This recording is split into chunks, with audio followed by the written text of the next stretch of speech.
بسم اللہ الرحمن الرحیم۔ السلام علیکم دوستوں، امید ہے آپ سب خیریت سے ہوں گے، تقویٰ اور پرہیزگاری کی حالت میں ہوں گے۔ پارٹ 1 اور پارٹ 2 حضرت آدم علیہ السلام کا امید ہے آپ نے ضرور دیکھا ہوگا، اور اگر نہیں دیکھا تو ڈسکرپشن میں جا کر اس کے لنک ہم نے دیے ہوئے ہیں، آپ پلیز ضرور دیکھیے گا۔ اور جو ہمارے نیو ویورز ہیں ان سے گزارش ہے کہ ہمارے چینل کو سبسکرائب کریں اور ویڈیوز کو لائک کریں اور ویڈیو کو اسکپ نہ کریں تاکہ آپ کو ہر بات اچھے سے سمجھ میں آ سکے۔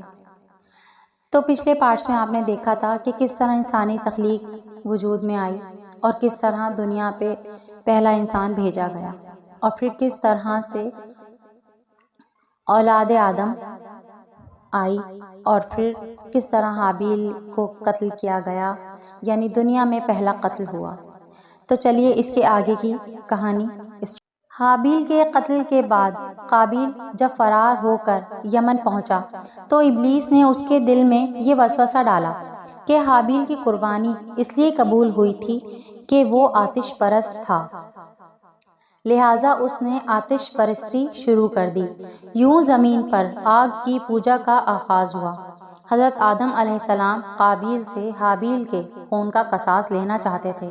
اس غرض سے انہوں نے قابیل کو بہت تلاش کروایا، لیکن اس کا کوئی سراغ نہ مل پایا۔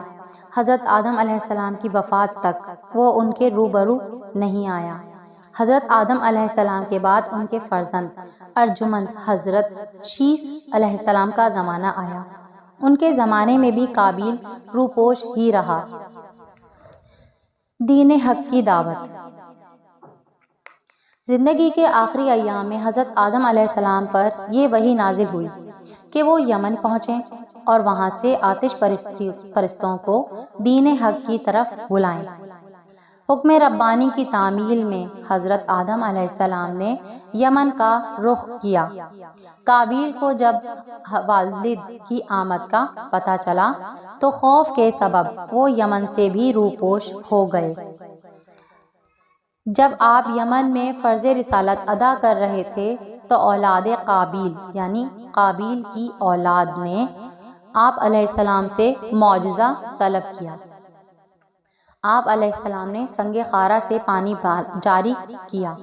دوسرا معجزہ آپ علیہ السلام نے یہ دکھایا کہ ایک درخت جو دور تھا، آپ علیہ السلام نے بلانے پر قریب چلا آیا۔ پھر حضرت علیہ السلام نے کچھ کنکریاں مٹھی میں دبائیں اور ان کنکریوں نے گواہی دی کہ حضرت آدم علیہ السلام اللہ رب العزت کے رسول ہیں۔ نبوت آدم کی کھلی نشانیاں دیکھ کر بھی آل قابیل کو ایمان نصیب نہ ہوا۔ وہ اپنی آتش پرستی میں ڈٹے رہے۔ اپنا فرض پورا کرنے کے بعد حضرت آدم علیہ السلام وہاں سے چلے گئے۔ ان کے جانے کے بعد قابیل یمن واپس لوٹ آیا۔ قابیل کا انجام۔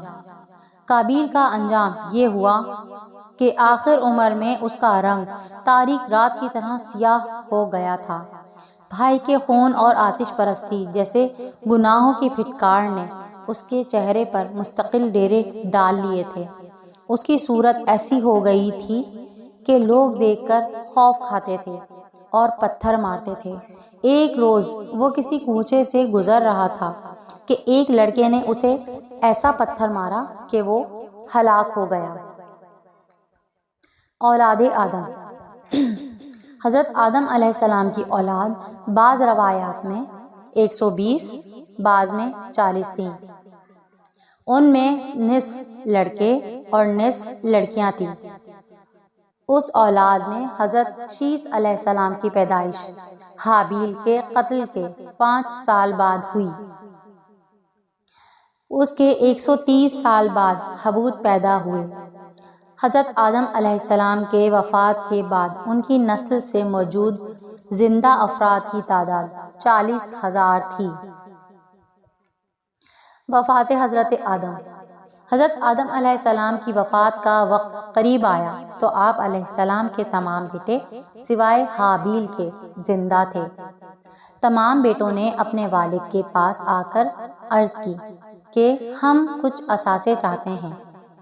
تاکہ اس کے ذریعے اپنا روزگار استوار کریں۔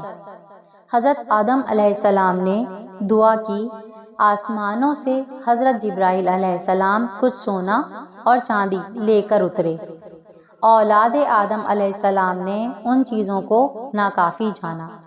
تب حضرت آدم علیہ السلام نے فرمایا، زمین کا سینہ ایسی دھاتوں سے بھرا ہوا ہے کہ جس میں ان گنت خزانے دفن ہیں۔ جاؤ اور اپنی اپنی طبیعت کے مطابق اپنا رزق خود تلاش کرو۔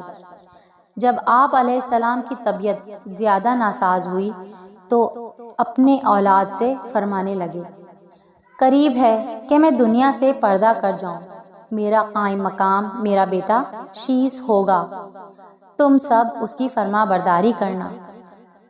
سب نے اقرار کیا کہ وہ حضرت شیس علیہ السلام کو اپنا سربراہ تسلیم کریں گے اور ان کی ہدایت پر عمل کریں گے۔ تب حضرت آدم علیہ السلام نے ایک مطمئن اور گہری سانس لی اور لواحقین سے کہا کہ مجھے تنہا چھوڑ دیا جائے۔ اس کے بعد آپ علیہ السلام پروردگار کی یاد میں مشغول ہو گئے۔ اسی حالت میں آپ علیہ السلام کی روح قبض انصری سے پرواز کر گئی۔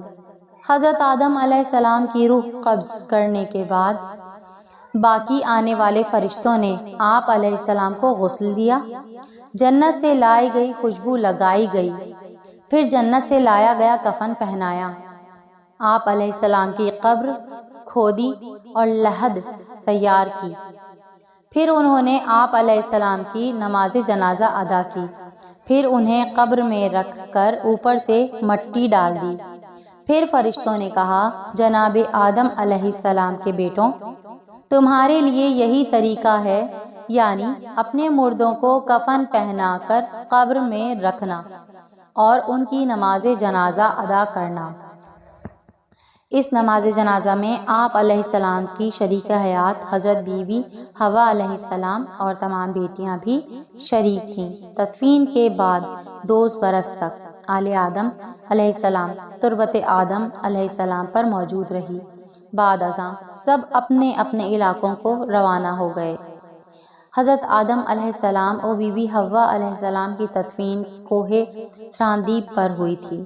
یہی وہ جگہ ہے جہاں حضرت آدم علیہ السلام جنت سے نکالے جانے کے بعد پہلی بار اترے تھے۔ ان کے قدم کا نشان آج بھی اس پہاڑ پر موجود ہے۔ حضرت آدم علیہ السلام کی توبہ بھی اسی مقام پر قبول ہوئی تھی۔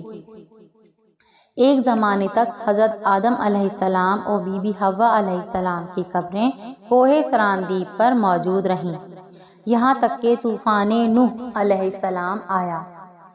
اللہ پاک نے حضرت نوح علیہ السلام کو حکم دیا کہ حضرت آدم اور بی بی حوا علیہ السلام کا جسد خاکی کشتی میں رکھ لیں۔